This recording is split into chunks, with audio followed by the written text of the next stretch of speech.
जादुई चिमटा। किसी गांव में एक गरीब हरि नाम का लोहार रहता था। वह रोज लोहे के बर्तन बनाया करता था, लेकिन कई दिनों से कोई भी गांव का आदमी उसका बनाया एक भी बर्तन लेने नहीं आ रहा था, जिसकी वजह से हरि लोहार बहुत दुखी रहता था। एक दिन लोहार आग के पास बैठा लोहे के बर्तन बना रहा होता है कि तभी गांव का एक आदमी, जिसका नाम दीनू होता है, हरि के पास आता है। दीनू बोला, अरे ओ भैया, कैसे हो हरि भाई?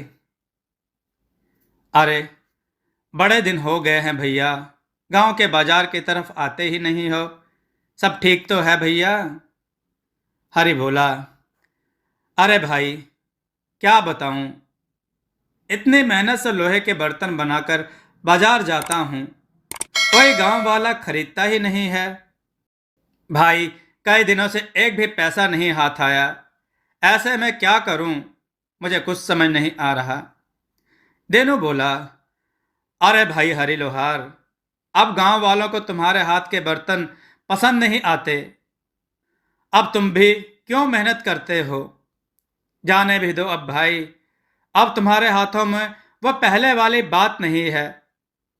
अच्छा, अब मैं चलता हूं भाई। हरि यह सुनकर बहुत दुखी हो जाता है। तभी वहां हरि की पत्नी आती है। हरि की पत्नी बोली, अजय सुनिए ना, आखिर आप लोहे के बर्तन बनाने का काम छोड़ क्यों नहीं देते?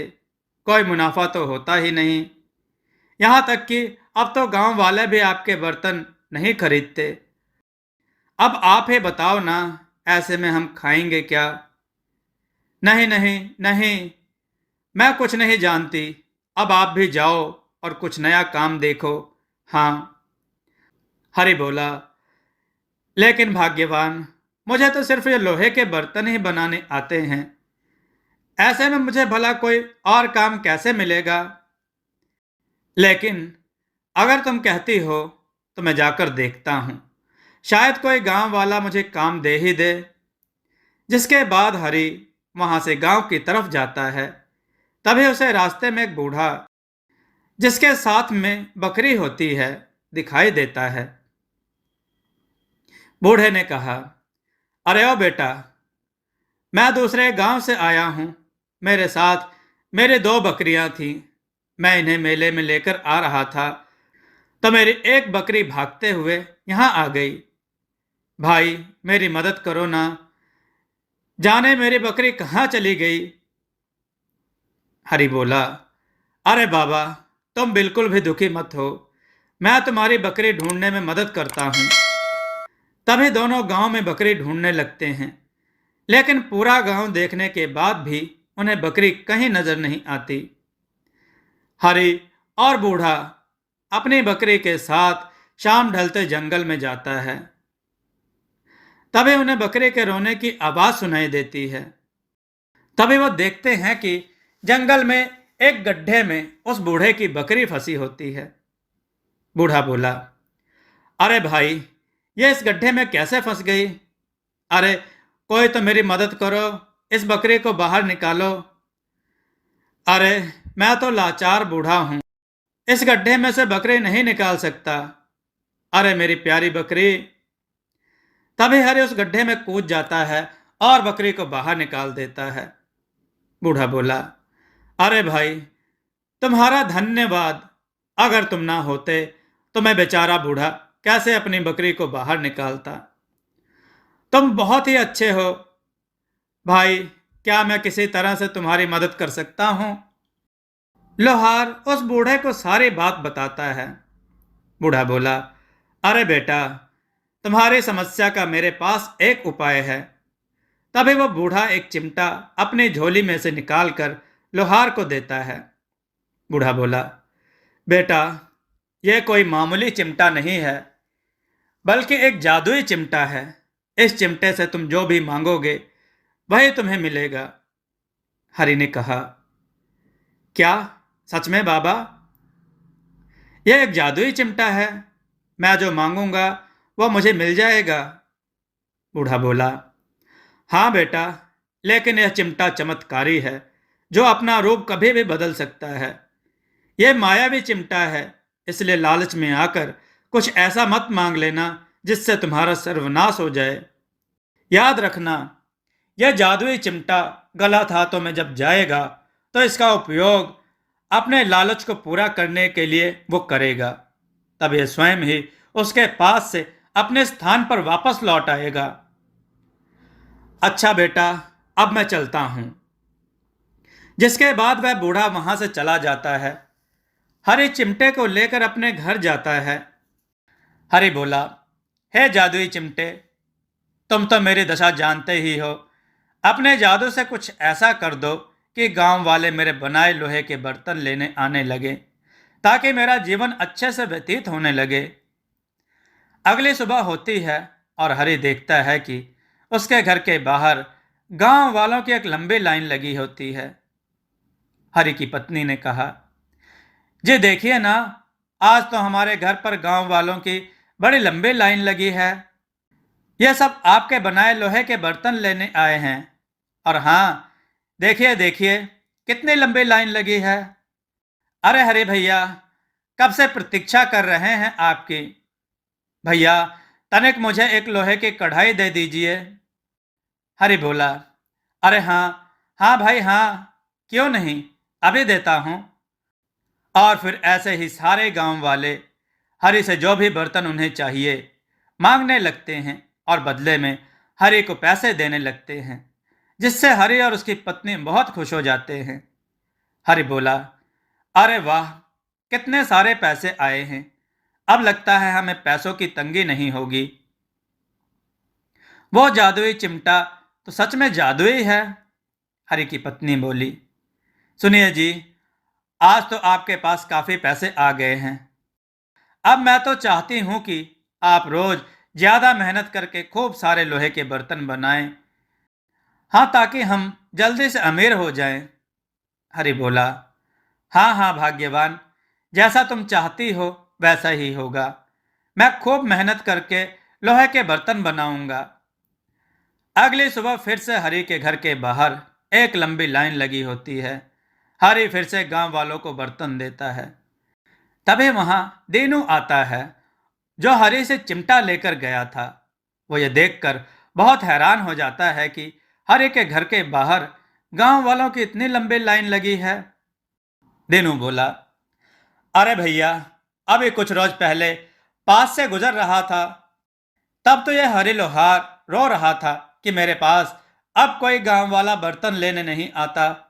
और अब देखो भैया, यहाँ तो गांव वालों की बड़ी लंबी तादाद है। लगता है कोई जादू की पोटली हाथ आ गई है इस हरि लोहार के पास।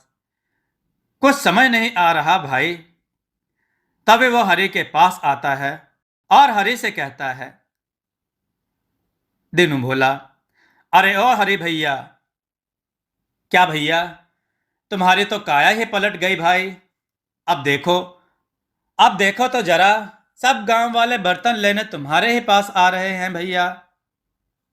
हरि बोला, हाँ हाँ भाई, अब ऊपर वाले की मर्जी है, कभी धूप तो कभी छाया।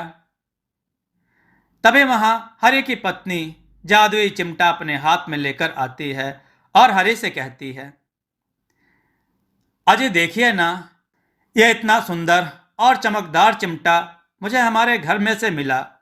आखिर इसे यहाँ कौन लेकर आया होगा जी। हरि बोला, अरे भाग्यवान, ये मेरा चिमटा है और आइंदा इस चिमटे को कभी भी हाथ मत लगाना, समझी। लाओ दो मुझे मेरा चिमटा।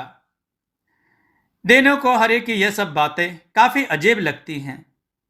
देनू मन में सोचता है, अरे ये चिमटा देखने में इतना सुंदर और चमकदार लग रहा है, लगता है यह कोई मामूली चिमटा नहीं है। जरूर इस चिमटे ने ही कुछ किया होगा, तभी यह हरि अपनी पत्नी को भी इसे छूने नहीं देता। अच्छा बच्चू, तो यह बात है, अब देख मैं कैसे मजा चखाता हूं तुझे। तभी दिनों रात के अंधेरे में हरि के घर से वो जादुई चिमटा उठा लेता है। लेकिन जैसे ही जादुई चिमटे को वह अपने हाथ में लेता है, वो जादुई चिमटा एक मुर्गी के रूप में बदल जाता है। यह देखकर दीनू हैरान हो जाता है। दीनू बोला, अरे रे भाई, ये क्या हुआ? यह जादुई चिमटा अचानक से मुर्गी कैसे बन गया? मेरे तो कुछ समझ में नहीं आ रहा है भैया। कोई बात नहीं, चिमटा ना सही, मुर्गी ही सही। तभी दीनू उस मुर्गी को एक रस्सी से बांध देता है। दीनू बोला, नहीं नहीं, मैं तुझे ऐसे नहीं जाने दूंगा। मुझे यह तो समझ आ गया है कि तू कोई साधारण चीज नहीं है। कभी चिमटा, कभी मुर्गी है, कुछ भी बन जाता है। यह मुझे बेवकूफ समझता है। अब देख तू मेरी समझदारी। दीनू बोला, अरे ओ जादुई मुर्गी, मुझे सोने की 100 मोहरें चाहिए, समझी? क्या तू दे सकती है मुझे? उसके ऐसे बोलते ही 100 सोने की मोहरें उसके पास आ जाती हैं और वह बहुत खुश हो जाता है। दीनू बोला, अरे वाह, वाह वाह, सोने की इतनी सारी मोहरें! हाय, अब तो मुझे धनवान होने से कोई नहीं रोक सकता। एक काम करता हूं, इन सोने की मोहरों को छुपा के रख लेता हूं। अगर किसी ने देख लिया तो मुश्किल हो जाएगी भैया। वो एक घड़े में सोने की मोहरें छुपा देता है। अब दीनू रोज उस मुर्गी से 100 सोने की मोहरें मांगता और उसे घड़े में छुपा देता। दीनू बोला, अरे वाह वाह, अब तो मेरा यह घड़ा सोने की मोहरों से भरने ही वाला है। चलो चलो, ठीक है, अब इसे छुपा देता हूं।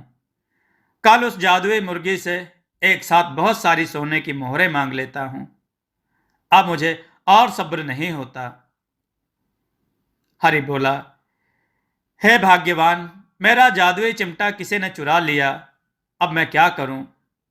जिसने भी चिमटा चुराया हो, बस इसका गलत इस्तेमाल ना करे, नहीं तो उसका सर्वनाश तय है। कृपा करना ईश्वर। हरे की पत्नी बोली, आप इतने परेशान क्यों हैं? क्या हुआ, बताइए ना। अब तो हमारा काम भी अच्छा चल रहा है। हरि बोला, भाग्यवान, काम तो ईश्वर की दया से सही है, लेकिन उस दिन जिस चिमटे के बारे में तुम पूछ रही थी, वह एक जादुई चिमटा था। उसके बाद हरि अपनी पत्नी को सारी बात बताता है। हरि की पत्नी बोली, आप सही बोल रहे हैं। उस चिमटे का बस गलत इस्तेमाल ना हो। मुझे तो भैया पर शक है, क्योंकि उस दिन चिमटे की बात सुनकर वह बहुत अचंभित हो रहे थे। अगली सुबह दीनू फिर से उस मुर्गी से 100 सोने की मोहरें मांगता है, लेकिन इस बार मुर्गी एक भी सोने की मोहर नहीं देती। दीनू बोला, अरे, आखिर जादुई चिमटे की बनी इस मुर्गी को हो क्या गया है भाई? आज एक भी सोने की मोहरें नहीं दे रही है। दीनू बोला, ओ जादुई मुर्गी, मुझे सोने की मोहरें चाहिए। हाँ। दीनू ऐसा कई बार बोलता है, लेकिन मुर्गी एक भी मोहर नहीं देती, जिसकी वजह से दीनू को बहुत गुस्सा आता है। दीनू बोला, अच्छा, तो तू ऐसे नहीं मानेगी। अभी बताता हूं तुझे। कैसे नहीं देगी मुझे सोने की मोहरें? रुक तू, मैं तेरे अंदर से सारी सोने की मोहरें निकाल लूंगा। उसके बाद दीनू बड़े से चाकू से मुर्गी का पेट फाड़ देता है और उसके बाद हैरान रह जाता है। दीनू बोला, अरे भाई, वो मुर्गी कहाँ गायब हो गई और इस मुर्गी के पेट के अंदर से यह चिमटा कैसे आ गया? यह तो मायावी मुर्गी थी। नहीं नहीं, मायावी चिमटा था भाई। और तभी दीनू की झोपड़ी में आग लग जाती है। दीनू चिल्लाने लगता है। दीनू बोला, अरे रे, ये मेरी झोपड़ी में आग कैसे लग गई? अरे मेरी सोने की मोहरें, हाय, मेरी सोने की मोहरें ना जल जाएं। मेरी झोपड़ी जलकर राख हो गई है। अब सारी सोने की मोहरें देख लेता हूं। तभी दीनू मिट्टी के अंदर छुपाया हुआ वो घड़ा निकालता है, जिसके अंदर वो सोने की मोहरें छिपाया करता था। जैसे ही घड़े के अंदर देखता है, हैरान रह जाता है। दीनू यह देखकर जोर जोर से रोने लगता है। दीनू बोला, हाय, ये क्या हो गया भैया? मेरी सारी सोने की मोहरें ये मामूली सी मुर्गी के अंडे में कैसे बदल गई। अरे ये क्या हो गया। हाय हाय, मेरी सारी सोने की मोहरें कहाँ चली गई। मेरी तो झोपड़ी भी जलकर राख हो गई भैया, और हाथ से सोने की मोहरें भी गई। तभी वहां पर हरि और उसकी पत्नी आ जाती हैं। हरि बोला, दीनू भाई, किसी और के हिस्से का जादुई चिमटा तुमने चुराया और उसका गलत इस्तेमाल भी किया। इसका नतीजा तुम्हारे सामने है। दीनू बोला, अरे भैया, मुझसे बहुत बड़ी भूल हो गई। भाई, मैं लालच में आ गया था जिसका मुझे इनाम मिला है। अरे मुझे माफ कर दो भैया। तभी वह मुर्गी फिर से दीनू के सामने आ जाती है। मुर्गी बोली, अब रोने से क्या होगा दीनू, वरना मेरे द्वारा दी गई सोने की मोहरें मामूली से मुर्गी के अंडे में ना ही बदलती और ना ही तुम्हारा सर्वनाश होता। दीनू उसे देखते ही फिर से हैरान हो जाता है। मुर्गी बोली, मैं एक जादुई चिमटा ही हूं जो अपना रूप बदल सकता है। तुम एक बेहद लालची इंसान हो। जब भी मैं किसी लालची इंसान के हाथों में आता हूं तो मेरा रूप बदल जाता है। इसलिए जब मैं तुम्हारे पास आया तो मैं एक मुर्गी बन गया। लेकिन तुम्हारे लालच की हद रुकी ही नहीं और तुमने मुझे मारकर बहुत सारी सोने की मोहरें हासिल करनी चाहिए, जिसके फलस्वरूप तुम्हारे साथ यह सब कुछ हुआ। अब मैं जादुई चिमटा तुम्हारे पास से हमेशा के लिए चला जाऊंगा, लालची इंसान। जिसके बाद वह मुर्गी से अपने असली रूप चिमटे में बदल जाता है और वहां से गायब हो जाता है। दीनू बोला, अरे मैं अपने लालच में क्या कर बैठा, अपने हाथों अपना ही सर्वनाश कर लिया। हाय हाय, मुझे लालच नहीं करना चाहिए था। मेरा लालच मुझे ही ले डूबा भैया। दोस्तों, आपको यह कथा कैसी लगी, अपने विचार और सुझाव कमेंट में जरूर दें। हमारी कथाओं को लाइक करें, हमारे चैनल को सब्सक्राइब करना न भूलें। हमारी कथाओं को शेयर जरूर करें जिससे लोगों को अच्छा ज्ञान प्राप्त हो। जय श्री राम भक्तों।